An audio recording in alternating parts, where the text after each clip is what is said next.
Right, let's go into our first video. It's Naoki. Here we go. Wood paneling, 128 bytes of RAM, and with a controller that became an icon. May I present to you the Atari 2600.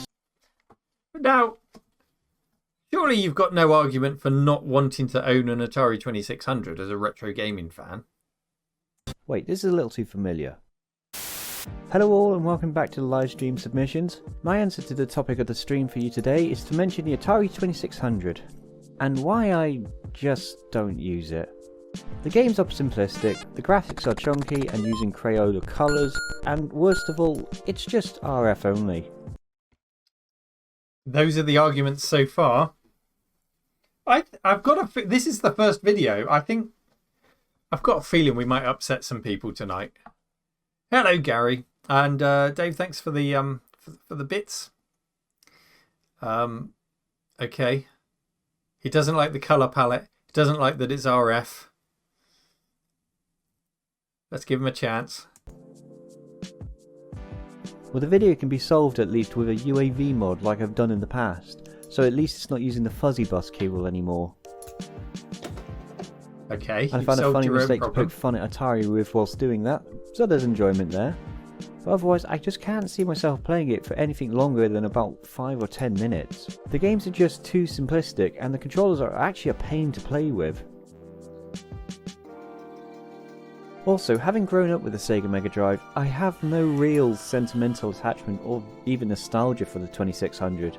With all of that said, why do I even keep it?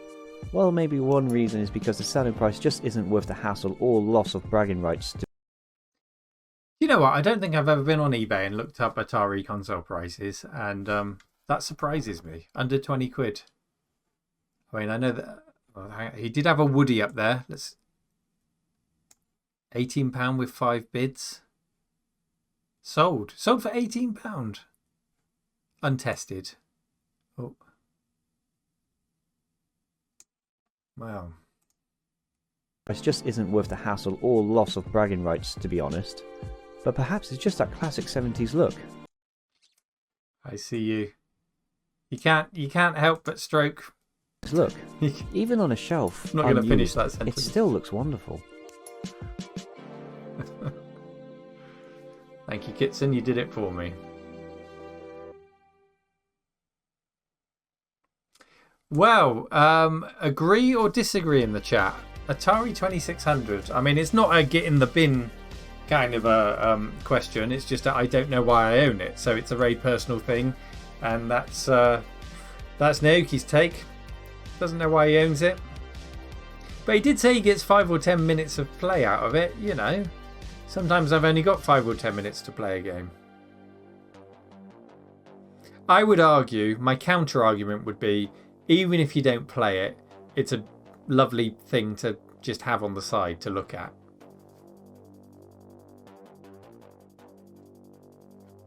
So, there you go. Is this going to turn into Swap Shop?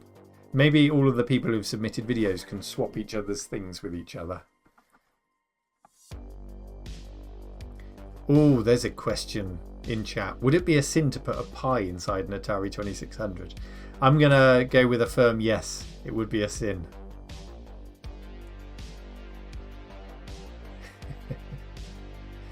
Oh, good lord.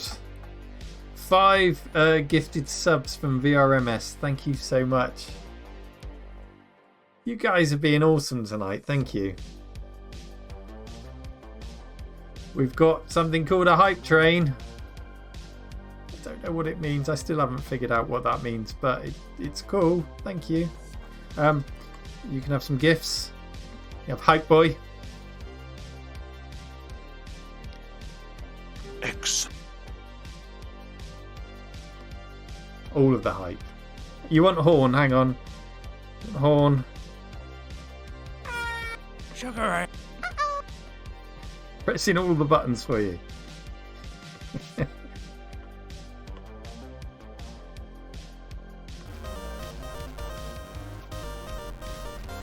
And Gary's here, so we can have Gary fighting.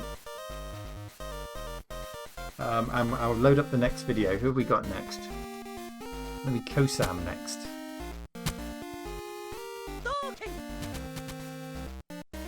Take it close. Take it close.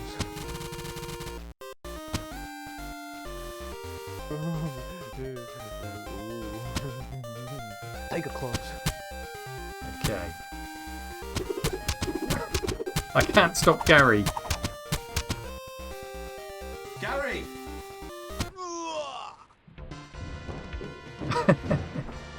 Reese, the Derek Gary fight was from a live stream we did a long time ago. There we go. Okay, so this is Kosam's submission. Let's see what they've got for us.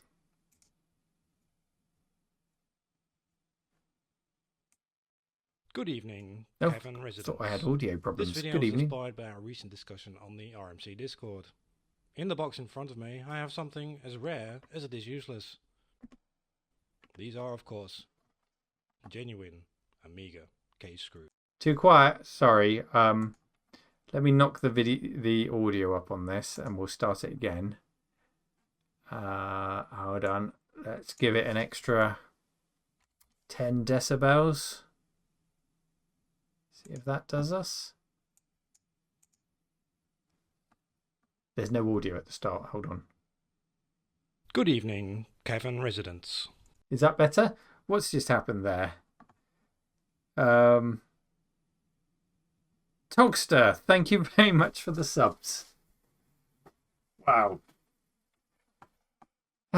You guys, what was that? 5 gifted subs from Togster. Thank you very much. Right, the audio's good. The audio's good. Here we This go. video was inspired by our recent discussion on the RMC Discord. In the box in front of me, I have something as rare as it is useless. These are, of course, genuine Amiga case screws. The joy of owning an Amiga comes not from the immense collection of quality software and games. No, true Amiga fans appreciate the hardware above all else. That classic, sophisticated and ridiculously temperamental hardware. Hardware with attitude. With machines this high maintenance, screwing the case together is not only pointless, it's scientifically proven by scientists to even affect an Amiga's reliability. Before we go on, what are your experiences in the chat of owning an Amiga? Kosam, White Dragon Dev with 5 community subs. Thank you. You guys have just taken this Twitch channel over to over 100 subs. That's amazing. Thank you so much. Do you find Amigas to be temperamental, annoying, expensive? Well, we'll ignore expensive, that's a given, but temperamental. Gitson doesn't have his screws in. Retrobaz, annoying and expensive. Vincent, his screws were always missing. Reese, Amiga owners are annoying. Steve wishes he never sold it. Too many gurus. Expensive. Okay. You all seem to be in the same kind of wheelhouse, yeah. Watch, as in controlled conditions, our engineer merely places the screws on top of this unsuspecting A600. Oh, come the on. glitches progressively worsen until finally the computer is rendered completely. You're not going to pull the wool over my eyes. I mean, we had the Graham Goochgate last week. Come on. I'm not falling for that one. Useless. And what of these flimsy metal things? Amigas come with them, or without them. No one really knows what they're for. They're for slicing your hands. Other than, of course, getting in the way of your period-accurate upgrades. So they can also get in the bin. Get in the bin. Thank you, Kosam. That was. Did you say that was your first submission? I think you said go easy on me. No Amigas were harmed in the making of this video. So he doesn't know. Hang on, you don't know why you own Amiga screws. Not an Amiga. Let's get that clear. Just the screws. Just the screws. Good video. Well done. And yeah, a great first submission. Okay, next up. Oh, you're getting lots of love in the chat, Kosam. Well done. Next up, it's our friend Controller Reese. Here we go. Word up, Atari fans, it's your boy Reese. And Hang on. I'm going to need air horns. Atari fans, it's your boy Reese, and welcome to another episode of Why Do I Have These Things? Or as we like to call it, WDIHTT.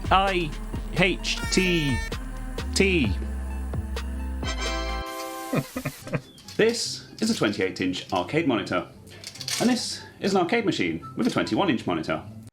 Reese, for long-time viewers, holding his tape measure there for extra points. It was never going to fit. Here's a load of random keyboards.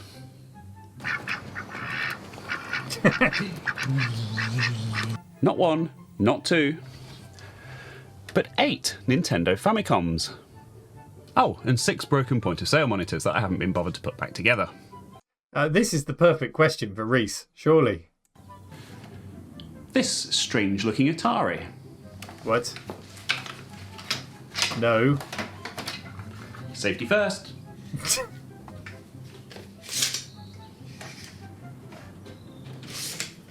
Don't you dare. Oh! Can we just appreciate how close that got? There's no camera trickery here, surely. That's too close for comfort, Reese. I am not comfortable with that.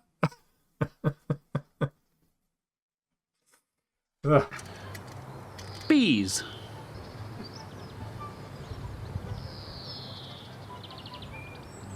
A copy of Hello Kitty Roller Rescue on the original Xbox. In the toy. Are you just showing off now?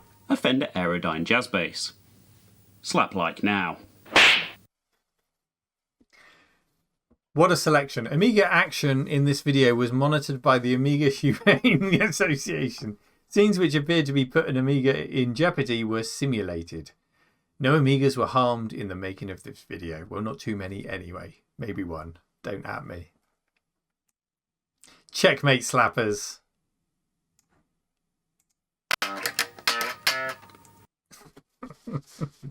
Thank you, Reese. That was just an avalanche of stuff. Time for a clear out, maybe? What do you reckon?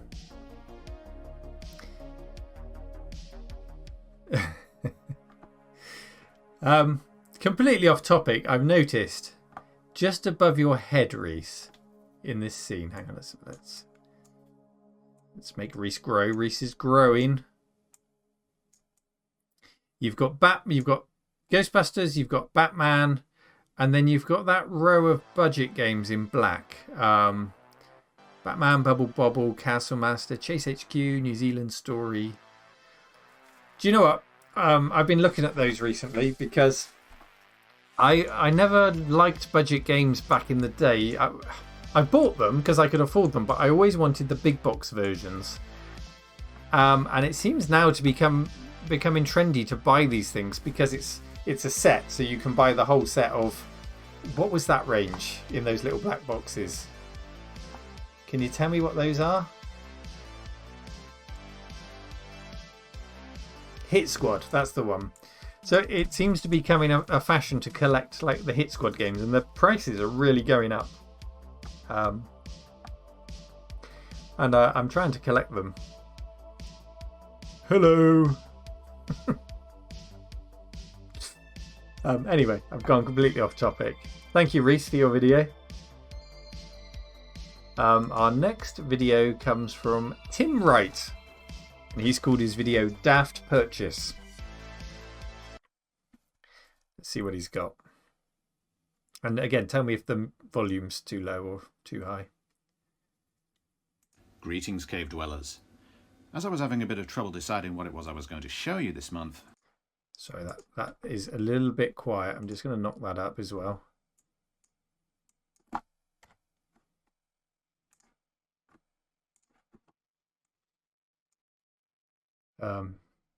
Tim is in the chat, I think I saw. And I seem to remember Tim put a video in last week and we all loved his voice. Greetings, cave dwellers. As I was having a bit of trouble deciding what it was I was going to show you this month, I decided why not just whip out my massive instrument? I refer, of course, to the Miracle piano teaching system.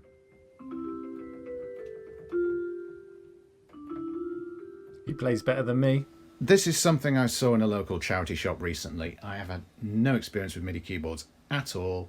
I never even heard of this thing. And I had a moment of madness and I still bought it.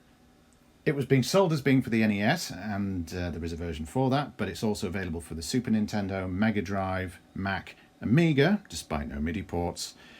No ST version though. And finally, there's the PC version. Perfect fodder for this old 386. Because MPU 401 ports weren't common on the PC at the time, it uses a proprietary serial cable to work, and it plays back music using its own internal synthesizer and speakers. But if you've got an MPU 401 device like this Roland Sound Canvas, well, that works too. Nice. Oh, for a professional video capture setup. I always associate that Software Toolworks screen with probably Mavis Beacon Teaches Typing. What else was it on? Any of you guys in the chat, does that screen mean anything to you? What's the first game that comes into your mind, or edutainment title? What else was it on? Was it on Chessmaster? Oh, you got Star Wars chess. I think it was on like Chessmaster 3000 or something. Anyway, sorry, derailing your video. Let's go. Mega Race. So this crazy blind buy is actually paid off by the looks of it. It's bristling with mini games and lessons, which sadly I don't have time to show here, and it's a clever piece of kit. So I actually don't regret a thing. So yay, and indeed woo. Greetings, Cave Dweller. Yay and woo. Now, I've been biting my tongue not to start going yay and woo in this video. If we can get a close up. Here we go. So I remember this vividly. I always wanted this. And you'll see just to the left of the right-hand speaker, zoom and enhance, you've got the Mindscape logo, those three wiggles in a gold box.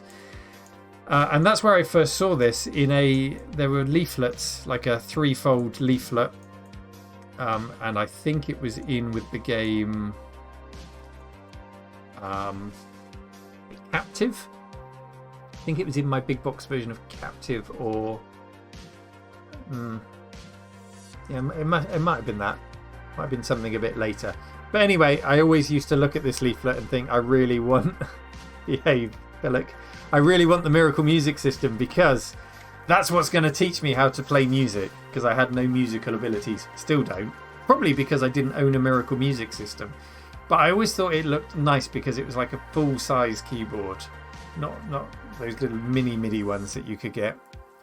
And the games looked fun. I didn't realise you could get it for the NES and those other systems. I always associated it with the Amiga.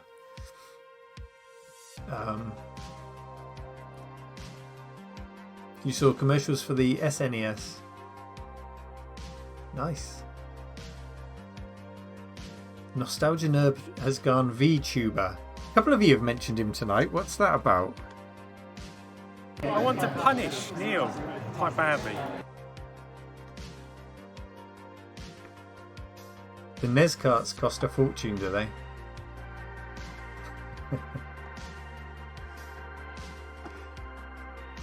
So, thank you, Tim. He's hiding in plain sight, is he? Where is he? Where is he? Oh, he's live. Okay. Okay. Next video is My Learned Friend. Let's see what they've got for us. The retro item that I have, which I have no connection, nostalgia or particular love for, is this. A ZX Spectrum Plus 2. Ooh. Now, I thought the Atari 2600 was controversial. He hasn't. Plus a ZX Spectrum. Don't get me wrong. I get that it's the staple of any collection. Sorry, I thought someone was talking to me. And it's the voice in the background of the video, I think. So I have to start again. nostalgia or particular love for is this: a ZX Spectrum Plus 2. Don't get me wrong, I get that it's the staple of any collection, and my collection is very slim pickings, and I absolutely get the importance to the scene and the mammoth place it has in British computing history.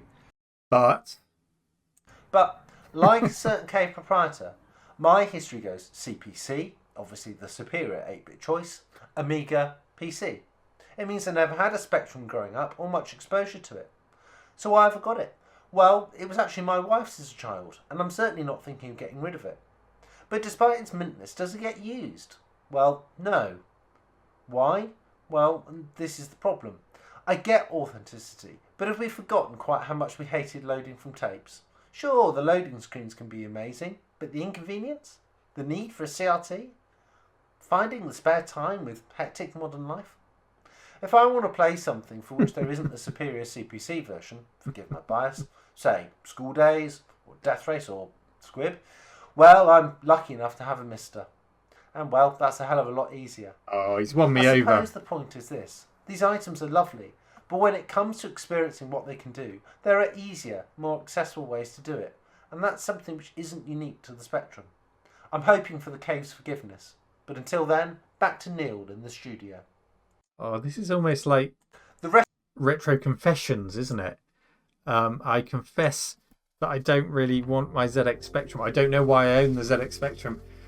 Well, all of your arguments can be nullified by a simple device called a div MMC, which you plug in the back and put an SD card in, and you have instant load times. Come on, man, that's what you need. Yes, we have the same history of Amstrad, Amiga, PC, but I still appreciate the Spectrum, and I do still dip into the games because there are games that I couldn't get on my Amstrad. And regardless of if there are what you consider to be superior ports on the CPC, everything that the Spectrum does, it does with its own quite unique character. There's a heart and soul to a ZX Spectrum that even if you're playing the same game, it's different. It just feels a bit different. It's a hard one. But again, it's your opinion. That's just the colour clash, is it? Yeah, I like the Spectrum palette. Hello, Hoffman. It is a nice looking Plus 2. It's his wife's. She doesn't let him touch it.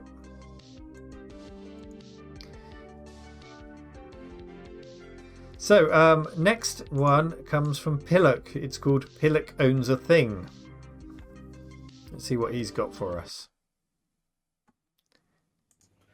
Hello, Cave Dwellers. Pillock here to tell you a story about a thing that I have no idea why I own.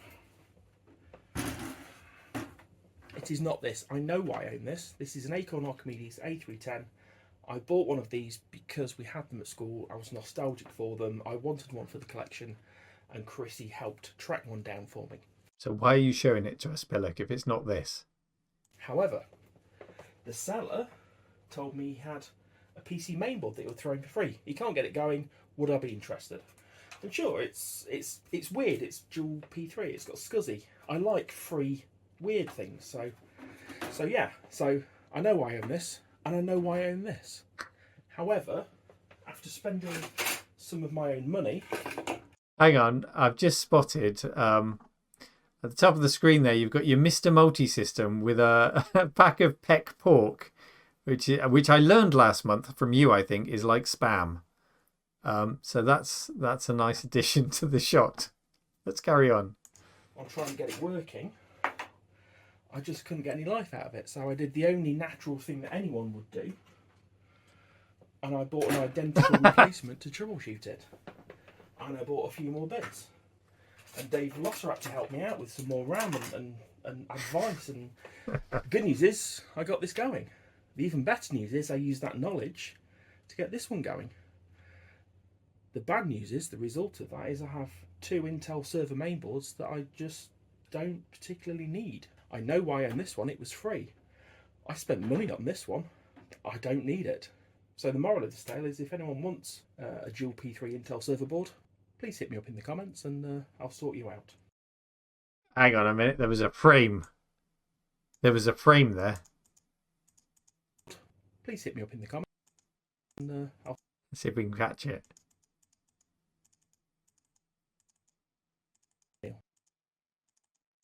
Where was it? How have I missed that? Okay, There was something popped up. You do this to me every week and I can't find the damn thing. P3 Intel server board. Please hit me up in the comments and I'll sort you out. There it was.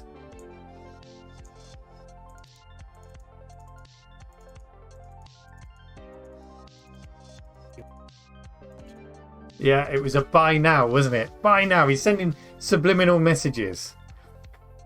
Honestly, taking liberties. You own that because you don't want to own it. It's because you enjoy owning the challenge of fixing the thing. There's nothing wrong with that. You fix it, you kind of get bored with it. A dual P3. Yeah, did I have a dual P3? I never had a dual P3. I had a dual Xeon at one point, which I used for lots of training and virtual machines. P3s should be okay in there. They don't get that hot, do they, the P3s? Certainly not as bad as P4s.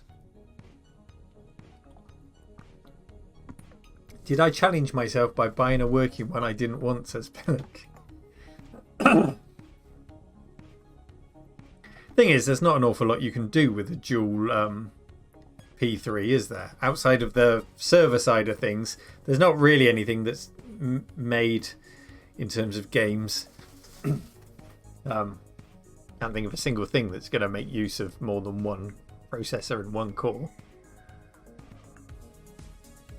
Yeah, I know the operating system supported dual CPUs, but the applications, the majority of them didn't. Yeah, the MMS PEC Pork expansion. Windows 2000 did, Windows NT did. Yeah, I know they all supported multiple processors. But just because the operating system supports it doesn't mean that the application will. When I had the dual Xeons, I used them for virtual machines, so I could assign a processor and the Xeons I had did hyper-threading, so I could assign sort of the virtual processor within it to a different machine. Yeah, that's true, Hoffman. That's true. And as Pillock says, it doesn't mean he needs them. Yeah, what are you going to do with them? Speaking of the multi-system, yeah, there will be some news. I'm filming some stuff this week, and there'll be some exciting things, including hopefully soon I'll be able to show you a finished add-on. Yeah, you did need an extra license, didn't you, for multi-processors? Okay, our next video is called Why Do I Have This? It comes from Johnny Blanchard from Re-Enthused. Hello, and for my thing that I own that I don't know why. Okay, it's kind of a... Hang on a minute. Hang on a minute. For all the Nostalgia Nerd chat that's been going on tonight, here comes Johnny with a Nostalgia Nerd t-shirt. He is trolling me. I want to punish Neil quite badly. Thanks for that. And for my thing that I own that I don't know why. Okay, it's kind of a double thing here. I know why I bought it, and that's because the images on eBay of this just kind of showed this, and I'll put up the original image up here. And what is that? Well, let's see if Johnny tells us. effectively, when I looked at it, I thought this was some kind of weird, funky cover for the ZX81 or something, just so a kind of a different keyboard. There's lots of those things around. Now, if I'd have looked at the second photo, which is this one, or indeed after I actually received it and took a look and saw this, and on the back where it says Mattel, then I kind of worked out what this... Oh no. Don't tell me it's an Aquarius, you poor man. Actually was. So effectively, the Mattel the Intellivision, which probably you all know, is a console, and back when that was made, around the 1979, 80 period of time, there was a transition happening between like computers and consoles, mostly in America. But a lot of companies started to kind of hedge their bets, like Coleco did with the ColecoVision. Even Nintendo did it with the Famicom, where you would try to have both worlds covered. So this was Mattel's version for the Intellivision. I don't know why I've still got it and haven't moved it on, because you also need other parts to actually make it work with the Intellivision. I'll show you kind of the full package here. I like this. And those are expensive, and I've got no chance of ever getting them. So yeah, that's why I don't know why I own this. Okay, I've got questions. I've got questions, Johnny. Do we know why the thing, even though it was made for the Intellivision, says ZX85 Sinclair EG 32K RAM? Do you think? Well, no. Why? Just why? Someone try and transplant the Spectrum in there, but that wouldn't have worked with that keyboard layout. Reese says it's a rare prototype. But the one he's holding says nothing on it. Well, that's the one he saw on eBay.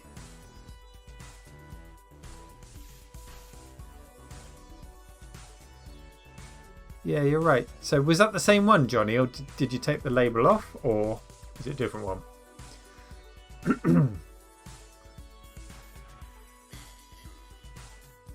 He took the label off. Okay, fair enough.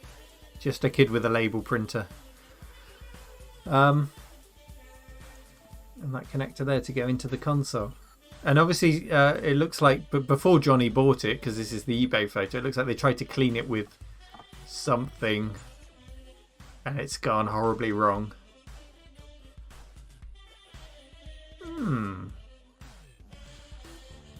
Well, I think that's a good submission. I would have bought that.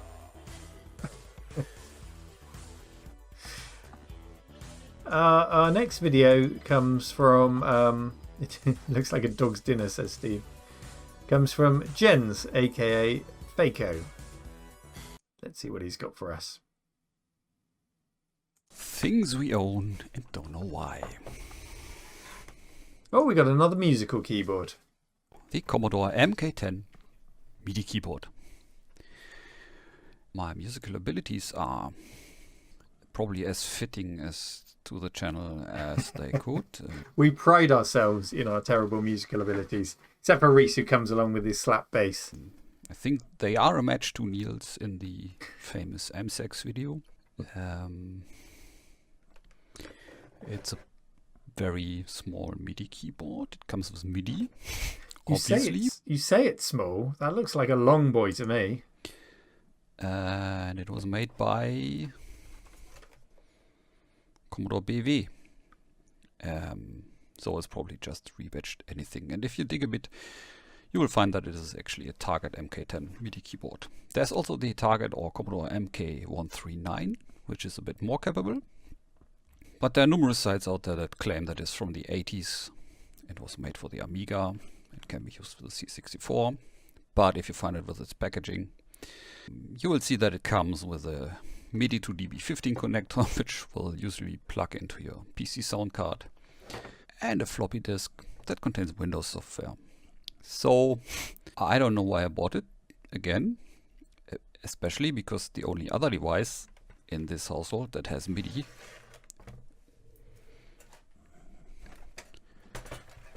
is this. And that feels highly inappropriate to connect to each other.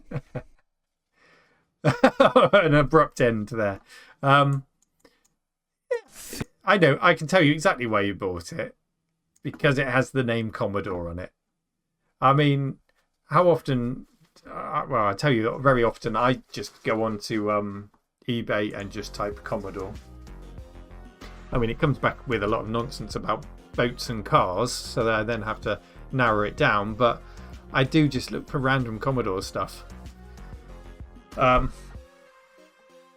Dogs and cats living together, says Mad Boy. I don't buy naval officers, Dave.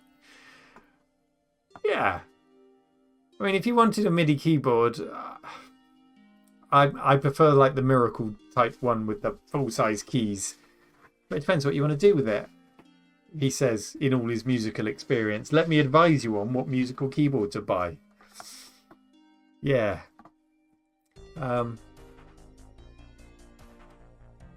Yeah, so 2 musical keyboards. I think that reflects a lot about our ambitions to one day learn and never quite getting there. Our last video today comes from James. And he's titled his video "A Mega Useless Thing." Let's see if we agree with him. Greetings, fellow cave dwellers. What did I find in my drawers? Just gonna turn him up a little bit.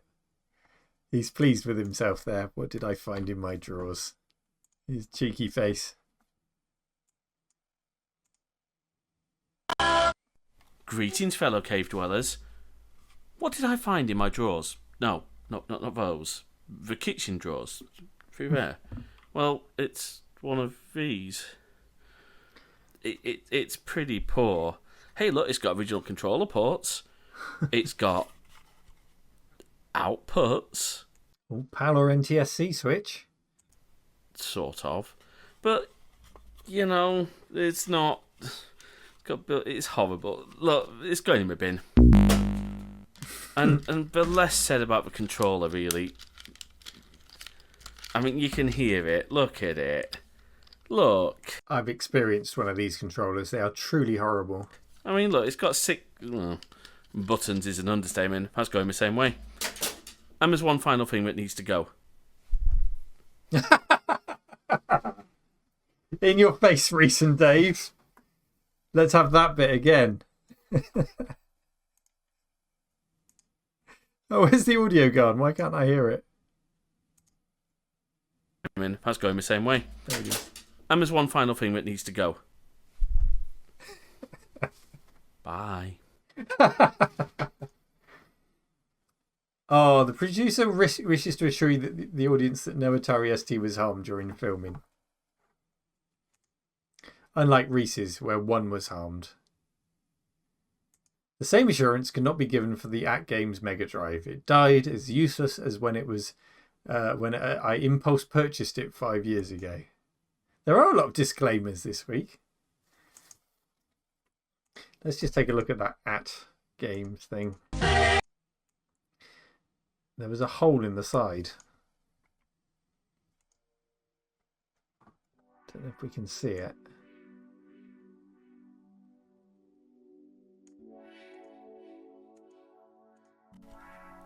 Output. Maybe on the other outputs. There. Yeah. Not the best build quality I've ever seen. I've used the controller from one, but I've never actually played on an At Games Mega Drive, and a few of you were cringing in the chat, so you've obviously got experience of it. Good? Bad? Indifferent? I mean, how bad can it be? Truly. Foul, says Baz.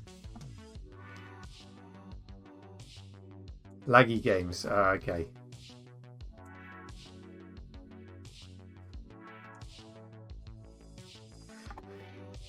No RGB, no point, says Hoffman.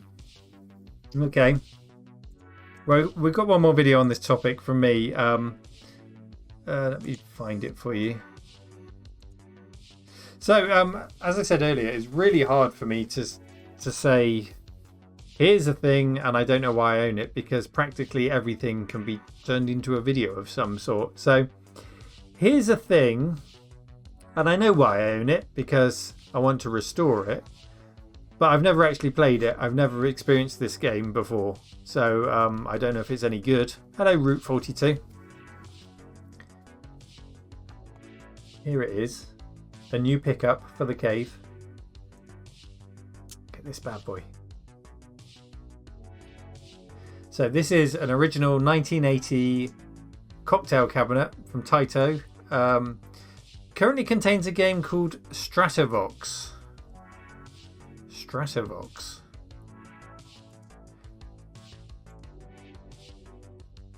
And you can see the glass on the top is it's pretty scratched up. I think that's probably, we'll give it a clean, but it's probably scratched up to the point where you'd want to replace that glass. But there's some nice bits. You've got the plate on the side there with the serial number. Some of those bits on the side on the wood there, they're not actually scratches. They're like gunk stuck to the surface that hopefully we can clean off. And if we come over here, I really like that you've got the Taito name in the wood veneer there. Should all clean up nicely, I hope. Hello, Matted Smith.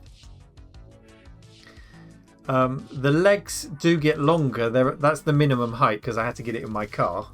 But you can see nothing major. A little bit of rust, a little bit of cleaning. All those black bits can be cleaned up and sprayed. Yeah. You don't get me with the 90-second rule, Pillock. So you'll notice the control panel here is what that is Space Invaders 2. So originally this was a Space Invaders 2 cabinet, and then it was converted, and by converted all I mean is the PCB was taken out and the Stratovox PCB was put in, and then those little bits of paper on the top with the game instructions. So the question is, do we revert this back to Space Invaders 2, because that's the Space Invaders 2 control panel, or do we leave Stratovox in there?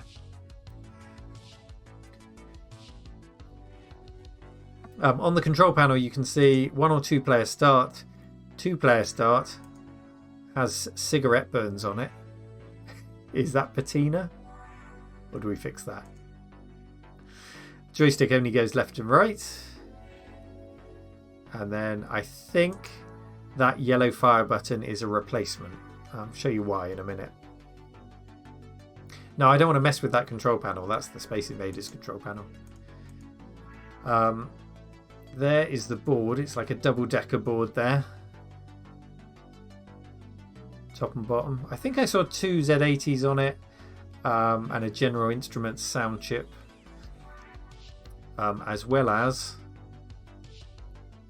half a ceramic there. Looking a little bit worse for wear. You'll notice a lot of wires, but they're all from the factory. They're all factory patch wires.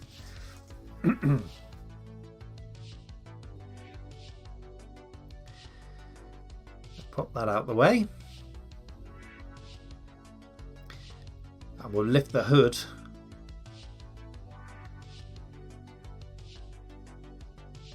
Nice, got a little arm that clicks into place so you can work on it without the bonnet hitting your head. Is it a bonnet in a cocktail cabinet? We'll go with that. So there's the inside. So we've got, I think that's a 14-inch monitor in there. The big gap on the left is where the board sits, the game board. And then on the right you've got a speaker, you've got your power supplies. We'll get down there. And this is a fun thing which Arcadesy, who I got it from over in Norfolk, it was a long old drive, where it says service outlet there, there's nothing in mine, but often there would be a little plug there which was specifically for the service engineers to put their soldering iron into, so they'd plug it in to get power on their iron, service the machine, which was handy, quite like that.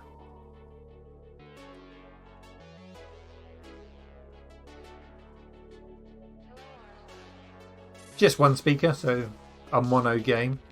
And then that bit of paper is the original bit of paper describing what all the pots do, but not for Stratovox, for Space Invaders 2. So if you get in there, that's we've got to preserve that. So you've got at the top there, pot for adjusting the volume of the UFO. The second one, pot for adjusting the volume of the laser base when firing. Pot for adjusting the volume of the laser base when destroyed. I think that's all Space Invaders 2.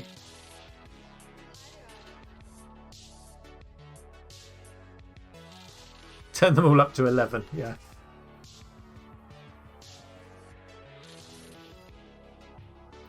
And then if I shove the camera down here, you can see on that monitor the neck is not supported by anything. It doesn't need to be because it's It's just hanging straight down there. But something to be very aware of when lifting it out.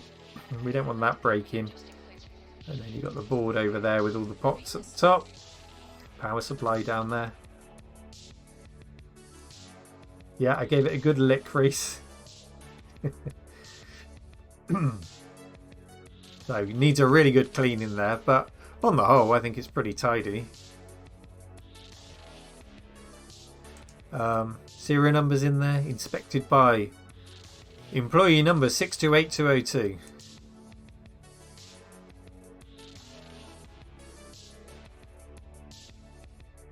And then if we just go around the other side, because Space Invaders 2 was 2-player, and that's why I'm not sure about the fire button. I think, is the yellow fire button on the other side the original, or is that red fire button the original? We'll have to look that up. Or you think both have been changed, Retro Sato? Well, I'm sure we can easily find out. We'll look it up and see if we can get something. Even if we can't find the original fire button, let's at least have two the same, at the very least. Should we have a quick look? Hang on. Let's have a quick look. Space Invaders 2 cocktail cabinet.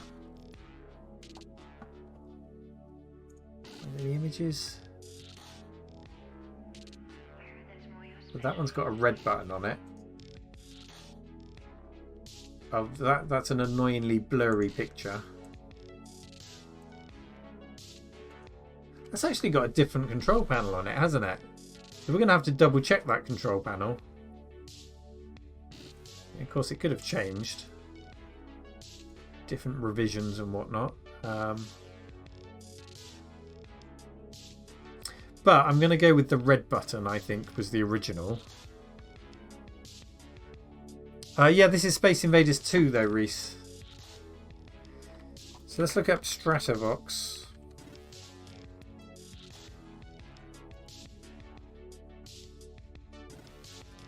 Some nice cocktail cabinets there.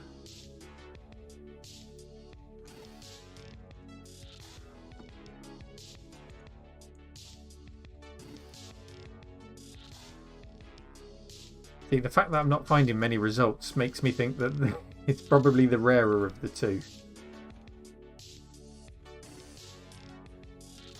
Yeah, so it may well be worth keeping it as a Stratovox. That hasn't shed much light on things, has it? Lack of Enthusiasm says, the gut shots remind me of some amazing photos taken inside musical instruments I saw earlier this week. Old consoles would make a great variant of this. Yeah, it's nice to fish around inside there and see what's going on. Anyway, let's carry on the little video. Let's carry on the tour of Stratovox. So it's a good size. I think we can find a space for it once we get it going in the cave. But we've still got to fix that other one behind it first, which I think I pan up to. Yes, Galaxian. We still need to fix that first.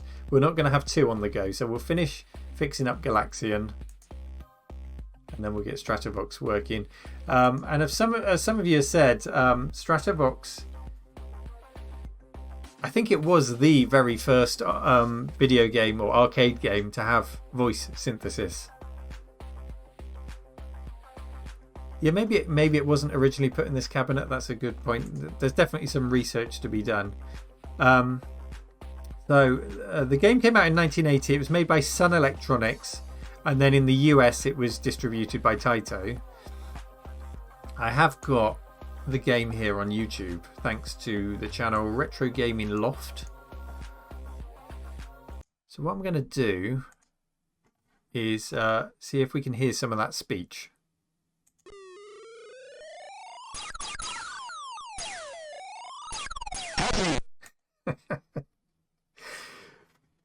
Did you catch that? Oh, you got no video. Well, you heard the you heard it. Let's bring it up again for you. There we go. So pay attention, Neil. Here we go.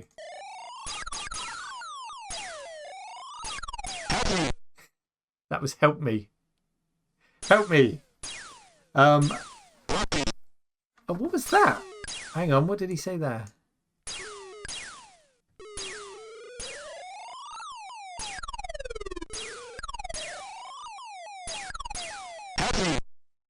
That was help me.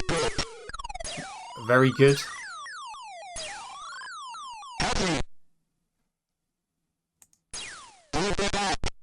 What was that? Hang on. I've got no idea what that was. Move the bat, says James. Move the bat? We'll be back, says Gamma Dev. One more time.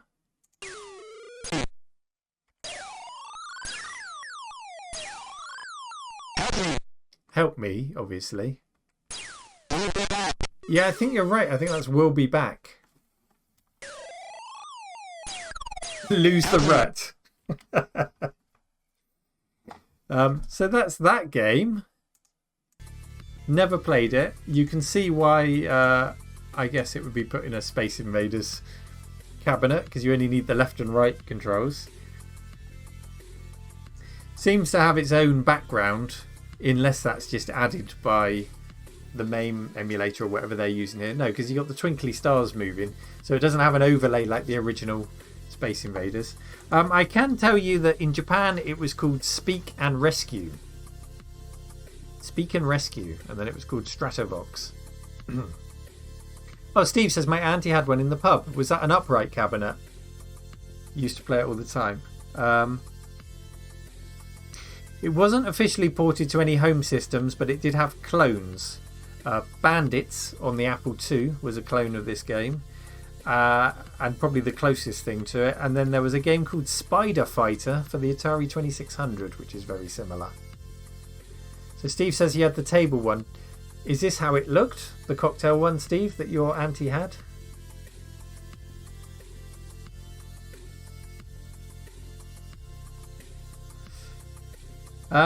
Yeah, so the question was, what do we do about it? But I've almost convinced myself, chatting to you about it there, that maybe we should stick to Stratovox. The only thing I've got to look up is will it make use of both the controls? Because obviously it's a two-player cocktail cabinet. Space Invaders 2 is made to use that. Does the screen flip over for player 2? Is Space Invaders 2 two-player simultaneously? Because that would be better for people coming to visit.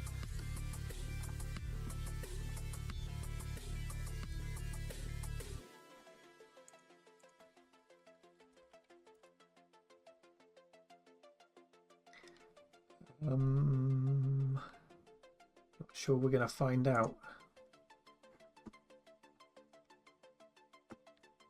Definitely had the red button, says Steve. Okay.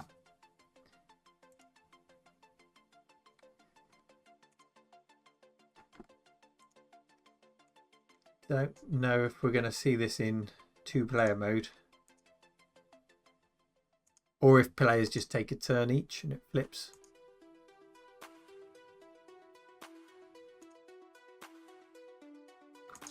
So many pop-up adverts. Yeah, I think they probably just take it in turns. It's not like there's going to be one at the top and one at the bottom shooting at each other or anything like that. Yeah, I think you're right, Gamma. I think it's just flip. So yeah, I think I've probably convinced myself to stick to Stratovox, clean it up, change the button. I think we can do a real group effort on this. So I can give it a good clean. We can change those ceramic capacitors that are just destroyed. CRT Rob can take a look at the monitor. I want to keep a CRT in there, so if we can't fix the one that's in there, I'm sure we can transplant a television or something, a CRT, to keep that look. Maybe get a new piece of glass cut, because the original is just so scratched, but we can keep the original completely reversible to change a bit of glass. And otherwise, I think just a good clean will do wonders for it. My learned friend says, I'm happy to contribute by just turning up and playing it. Yeah, Dave, I think it's about a 14-inch CRT. if we can't fix it, it might be even easier to be able to plonk a 14-inch television in there, so that if that goes wrong again, when we can just lift it out, plonk another one in, so long as it all lines up with the hole in the glass. But we'll do our best to restore that original CRT, and hopefully there's no burn-in or anything like that on it.